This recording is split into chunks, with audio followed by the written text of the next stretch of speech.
Study IQ IAS, अब तैयारी हुई अफोर्डेबल। नमस्कार दोस्तों पिछले कुछ साल में अगर आप देखोगे जो एनपीए है, नॉन परफॉर्मिंग एसेट, ये एक बहुत बड़ा मुद्दा था हमारे भारतीय बैंकों के लिए, लेकिन इसमें काफी हद तक कमी आई है। अब कमी आने का मेन कारण है कि बैंकों ने एनपीए को राइट ऑफ कर दिया है और यहां पर इंडियन एक्सप्रेस के द्वारा एक आरटीआई फाइल किया गया था आरबीआई के अंदर और उसके अंदर कुछ चौंकाने वाले खुलासे सामने आए हैं। यहां पर अगर आप देखोगे बताया जा रहा है कि पिछले 5 वर्ष में, सोच के देखिए, 10 लाख करोड़, जी हां 10 लाख करोड़ का राइट ऑफ कर दिया गया है एनपीए। इसको मैं आपको डिटेल से बताऊंगा और इसके बारे में बताऊंगा कि कितना रिकवर हुआ है, कौन से बैंक में कितना राइट ऑफ किया गया है, क्या लॉस हो सकता है, क्या होता है, ये काफी कुछ जानने को है। चलिए आगे बढ़ते हैं, लेकिन उसके पहले ध्यान रखिएगा दोस्तों, अगर आप यूपीएससी की तैयारी कर रहे हैं तो आपके पास अच्छा मौका है, आप हमारे साथ जुड़ सकते हैं। पूरा जो फाउंडेशन है यूपीएससी का वो प्रिपेयर कराया जाता है। आपको हमारे वेबसाइट और ऐप पर जाना है और कोड इस्तेमाल करना है अंकित लाइव, ताकि सिर्फ 19,000 में ये पूरा कोर्स आपको मिल जाए। इसका जो बैच है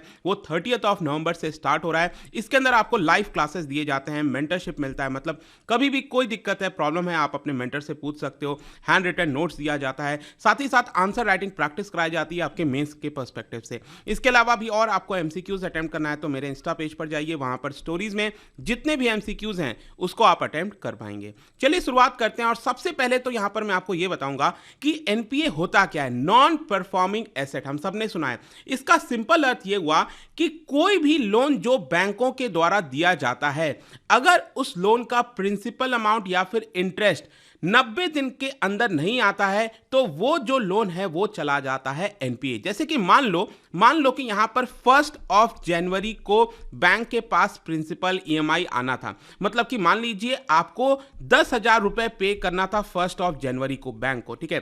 तो आपने पेमेंट नहीं किया और नहीं करते करते यहां पर ना तो आपने प्रिंसिपल अमाउंट दिया ना तो इंटरेस्ट दिया, और 3 महीने के बाद, मतलब कि जनवरी, फरवरी, मार्च के बाद 1 अप्रैल से ये जो लोन आपने लिया था वो आपका बन जाएगा NPA, that is non performing asset. Asset किसके लिए है? ये देखो, ये जो पैसा है वो बैंक ने दिया है, तो ये बैंक के लिए क्या है? ये बैंक के लिए एसेट है, राइट, क्योंकि बैंक को इससे रिटर्न आता है। तो लेकिन ये एसेट परफॉर्म नहीं कर रहा है, इसीलिए इसको कहा जाता है नॉन परफॉर्मिंग एसेट। तो आई होप कि आप समझ गए होंगे कि एनपीए होता क्या है। लेकिन क्वेश्चन यहां पर यह है कि ये राइट ऑफ का मतलब क्या होता है? मतलब कि जब लोन को राइट ऑफ कर दिया जाता है, इसका मतलब क्या है? जैसे मैंने आपको बताया, इस वीडियो के अंदर हम क्या पढ़ने वाले हैं कि बैंकों ने पिछले 5 वर्षों में 10 लाख करोड़ का जो लोन है उसको राइट ऑफ कर दिया। तो लोन राइट ऑफ का मतलब क्या होता है? लोन राइट ऑफ का सिंपल अर्थ यह हुआ कि बैंक अपने एसेट बुक से उसको निकाल देगा। जैसे कि मैंने आपको बोला ना कि ये 3 महीने के अंदर अगर आपने रिटर्न नहीं किया पैसा, ठीक है, ईएमआई नहीं दिया, तो ये आपका लोन क्या हो गया? ये आपका एनपीए बन गया। लेकिन हो सकता है चलते चलते 6 महीना गुजर गया, 1 साल गुजर गया, 2 साल गुजर गया, बैंक को साफ साफ लग रहा है कि ये पैसा अब बहुत कम उम्मीद है कि बैंक के पास वापस आए, ठीक है। तो उस केस में बैंक क्या करती है? इसको अपने एसेट बुक से, क्योंकि ये आपको पता है ना, बैलेंस शीट जब हम कहते हैं, बैलेंस शीट जो होता है, तो बैलेंस शीट में एक तरफ लायबिलिटी होता है और दूसरी तरफ एसेट होता है, राइट, लायबिलिटी और एसेट होता है। तो यहां पर ये जितनी भी चीजें हैं वो किसके अंदर आती हैं? वो एसेट के अंदर आती हैं। जो भी बैंक ने लोन दिया है आपको वो एसेट के अंदर आएंगी, तो एसेट वाले साइड में ये लिखा रहता है। लेकिन राइट ऑफ का मतलब क्या हुआ कि बैंक ने अपने एसेट वाले साइड से उसको हटा दिया, ठीक है, उसको राइट ऑफ कर दिया। राइट ऑफ का मतलब, अब आप में से कई लोग ये भी सोच सकते हैं राइट ऑफ का मतलब ये हुआ कि क्या बैंक को वो 100% लॉस हो गया? देखो, लॉस के चांसेस ज्यादा हैं कि वो पैसा अब शायद बैंक को नहीं आएगा, लेकिन ऐसा नहीं है कि बैंक वो पैसा रिकवर नहीं करता है। बैंक का जो नॉर्मल प्रोसीजर है रिकवर करने का पैसा, वो वैसे ही चलता रहता है। यहां पर राइट ऑफ का सिंपल अर्थ ये होता है कि बैंक अपना जो बैलेंस शीट है उसको क्लीन कर रहा है। कई बार आपने देखा होगा ना, जब रघुराम राजन जी थे, उनका एक बयान आया था उस समय कि हम कोशिश कर रहे हैं कि यहां पर जो बैंकों का बैलेंस शीट है उसको क्लीन किया जाए। क्लीन करने का मतलब क्या होता है कि यहां पर बहुत सारे जो एसेट के अंदर अमाउंट लिखे गए हैं वो आपका एनपीए बन चुका है। तो कहीं ना कहीं अब हमें उसको निकालने की जरूरत है, क्योंकि बहुत कम पॉसिबिलिटी है कि वहां से वो पैसा आएगा अब, ठीक है। तो वो एसेट नहीं रहा है एक प्रकार से, तो इसलिए वहां से उसको हटाना पड़ता है और उसको हम कहते हैं राइट ऑफ। अब इससे फायदा क्या हो सकता है? देखो, 1-2 चीजें हैं जहां पर कुछ बेनिफिट्स हो सकता है। एक तो यह है कि आपका एनपीए कम होगा, मतलब कि हम देखते हैं ना कि इस बैंक का 10% एनपी हो गया। मान लो मैं कहता हूं कि इस बैंक के पास 10% एनपी है। 10% एनपीए का मतलब यह है कि अगर इस बैंक ने 100 रुपए उधार दिया है तो 10 रुपए वो वापस नहीं ले पा रहा है, वो वापस बैंक के पास नहीं आ रहा है, उसको हम कहते हैं 10% एनपीए। तो क्या हुआ था कि जो भारतीय बैंक है उनका एनपीए डबल डिजिट में चला गया था, 11% 12% चला गया था। तो यहां पर इसको कम करने की जरूरत थी। और ये कम कैसा होगा, जब हम अपने एसेट साइड से ये जो इसको है राइट ऑफ कर देंगे तब ये कम हो जाएगा। तो यहां पर सबसे बड़ा बेनिफिट एक ये होता है कि यहां पर एनपीए कम हो जाता है बैंक का, क्योंकि अदरवाइज अगर हम कहेंगे किसी बैंक का एनपीए 15% है, 20% है, मतलब कि उस बैंक की हालत अच्छी नहीं है, हमें उसको सुधार करने की जरूरत है, एनपीए कम करने की जरूरत है। तो एक तो ये फायदा होता है। दूसरा फायदा यहां पर यह भी होता है कि बैंक को एक प्रकार से टैक्स भी कम देना होता है, क्योंकि मान लीजिए अगर आपके पास कोई एसेट पड़ा है, आपको इस एसेट से कोई इनकम हो रही है, तो जब भी यहां पर बैंक का कोई बेनिफिट आएगा, प्रॉफिट आएगा, तो बैंक भी तो टैक्स पे करता है सरकार को। तो यहां पर एक प्रकार से थोड़ा बहुत टैक्स कम भी हो जाता है, ऐसा बताया जाता है। तो ये एक दो छोटे बहुत मोटे फायदे होते हैं, बट आई होप कि आपको समझ में आ गया होगा राइट ऑफ का मतलब होता क्या है। लेकिन ध्यान रखिएगा, राइट ऑफ का मतलब ये नहीं है कि बैंक रिकवर नहीं करेगा पैसा।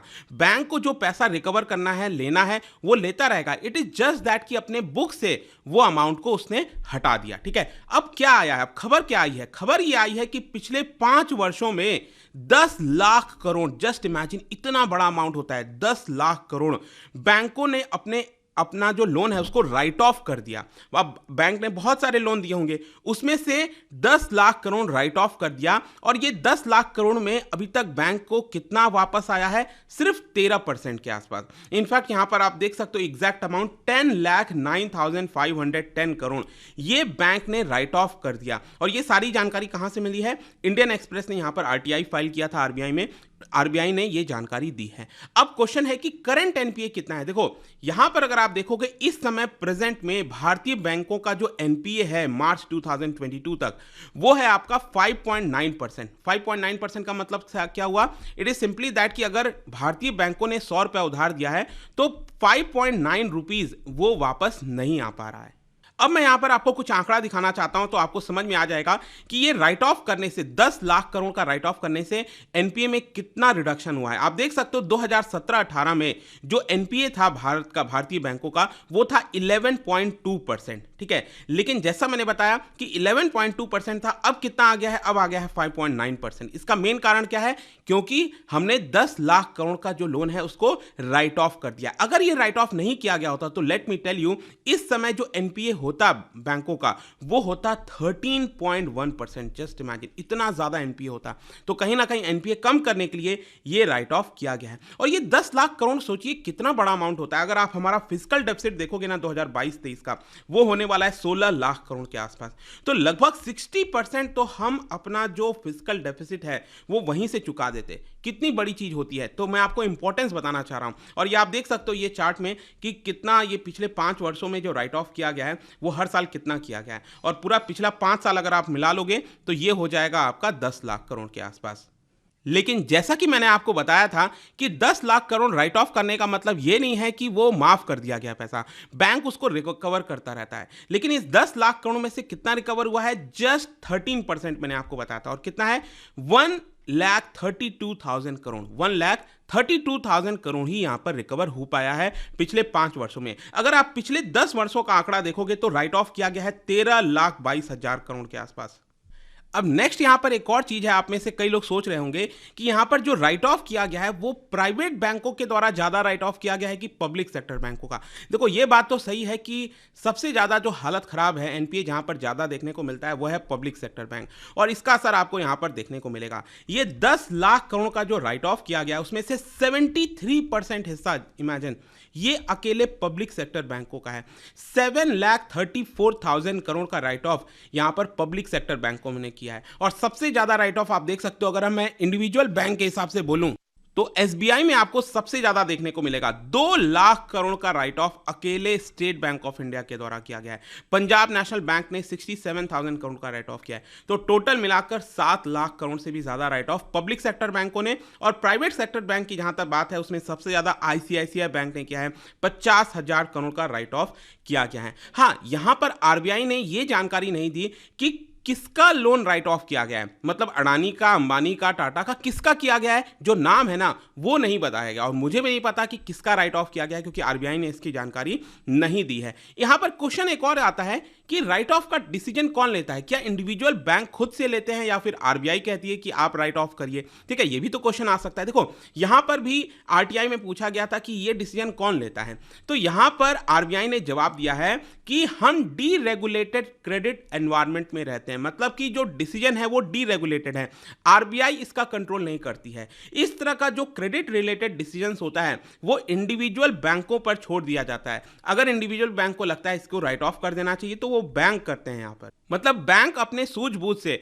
अपनी जो इंटरनल इंक्वायरी है उसको ध्यान में रखते हुए कि क्या ये पैसा मिलने के कितने % चांसेस हैं, कितने % चांसेस नहीं है, उसके आधार पर ये लोग डिसाइड करते हैं। हाँ, आरबीआई के भी कुछ गाइडलाइंस होते हैं, लेकिन अल्टीमेट डिसीजन यहां पर बैंक का होता है कि राइट ऑफ करना है कि नहीं। तो यही पूरी जानकारी थी, एक बड़ा खबर आया था, बट आई होप कि इस वीडियो के माध्यम से जो भी कुछ है इसके बारे में आपको समझ में आ गया होगा। और जाने से पहले एक काफी interesting question, which of the following is not a function of RBI. RBI का इनमें से कौन सा फंक्शन नहीं है, यह आपको बताना है। इसका राइट आंसर आप सबको पता है, मेरे इंस्टाग्राम पर तो मिलेगा ही, वहां पर अगर आप नहीं हो कोई बात नहीं, टेलीग्राम से भी ले सकते हैं इसका सही उत्तर। मैं कई सारे जो एमसीक्यूज हैं वो यहां पर स्टोरीज में डालता रहता हूं।